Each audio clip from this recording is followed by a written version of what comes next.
Belgium is a small European country with significant internal divisions. Although it is often perceived as a stable member of the European Union, at its core lies a long-standing conflict between two major ethnic and linguistic communities, the Flemish in the north and the Walloons in the south. These two groups share not only linguistic differences, but also deep political, economic, and cultural disagreements that have brought Belgium to the brink of collapse. Apart from economic differences, Belgium's political system is extremely complex and often paralyzed by conflicts between Flemish and Walloon parties. They speak different languages, they dislike each other intensely, there's no national TV station, there's no national newspaper. Belgium is not a nation. With power divided across multiple levels of governance, including regional, federal, and community institutions, decision-making can become slow and ineffective, especially when political cooperation breaks down along linguistic lines. Is Belgium doomed to collapse? Or will it find a way to maintain its unity despite its deep divisions? Belgium was founded in 1830 after it revolted against Dutch rule and gained independence. However, from the very beginning, there were deep divisions between the two main communities, the Flemish, who speak Dutch, and the Walloons, who speak French. These divisions were not only linguistic, but also social and economic. In the 19th century, Wallonia was Belgium's industrial heartland, with developed metallurgy, mining, and textile industries. At that time, the French language dominated political and administrative institutions, which made the Flemish second-class citizens, often economically and politically marginalized. The situation gradually changed throughout the 20th century.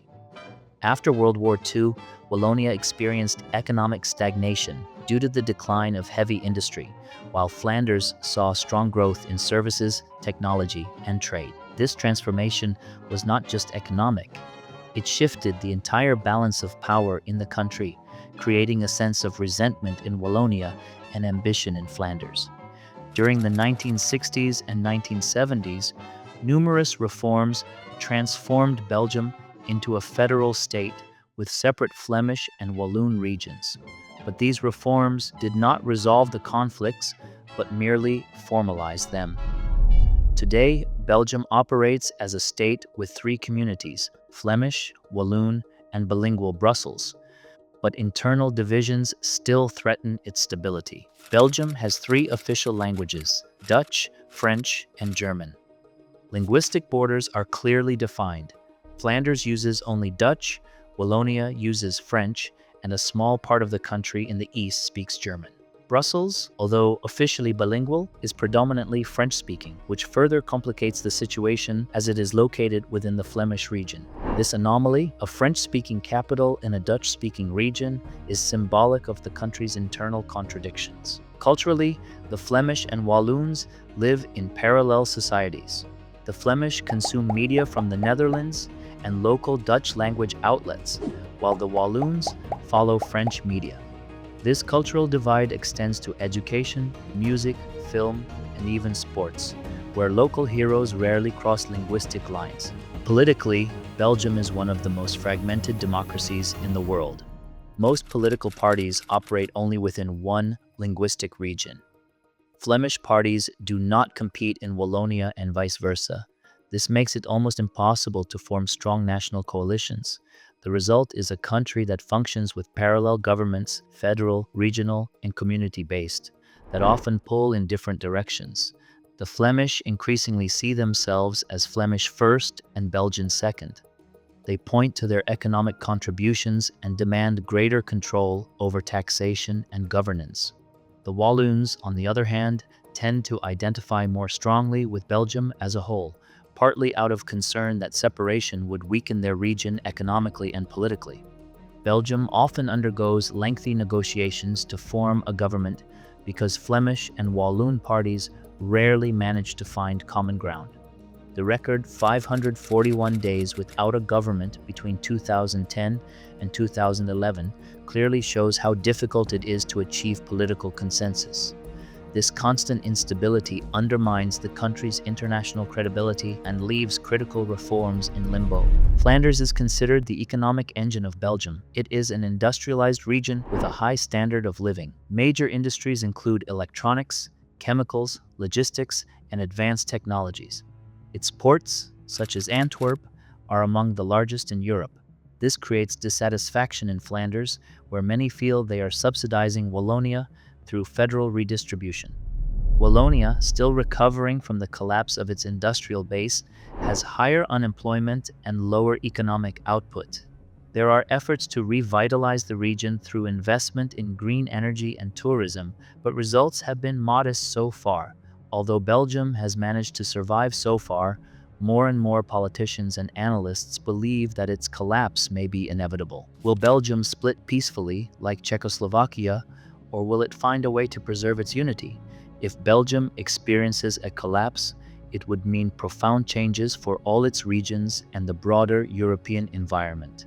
Flanders and Wallonia would likely move in different directions. Flanders, the wealthier and more industrially developed part of the country, could continue its path toward independence. Many Flemish already emphasize a strong identity and feel they have enough resources and political stability to achieve independence. In this scenario, Flanders could consider joining the Netherlands, with which it shares the language and historical ties. But public support in the Netherlands for such a union is uncertain. Alternatively, Flanders could become an independent EU member state, though this would involve complex negotiations regarding EU accession, the Eurozone, and trade agreements. Wallonia, on the other hand, might try to unite with France, as it is culturally, historically, and linguistically oriented towards that country. French politicians have occasionally expressed openness to the idea, but any annexation would involve constitutional changes in both countries.